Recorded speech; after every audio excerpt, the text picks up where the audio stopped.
大家好，我係水晶姐姐。安省嘅新屋買家注意，大家等咗足足3個月，擴大版 HST 退稅計劃終於喺呢個星期一正式啟動。呢個消息對於想喺多倫多買新屋嘅朋友嚟講，簡直係一劑強心針。今次政策誠意滿滿，不單止最高退稅額高達13萬加元，而且優惠範圍大大擴大，唔再只限於首次購房者，連自住同出租物業都通通適用。只要你嘅合約係喺2026年4月1號到2027年3月31號之間簽署，就符合資格。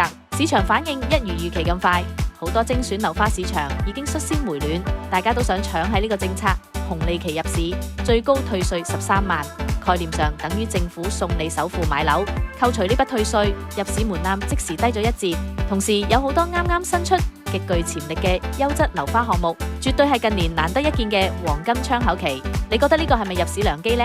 想知邊啲精選樓花可以最快最穩咁攞足呢13萬退稅？即刻諮詢我水晶姐姐。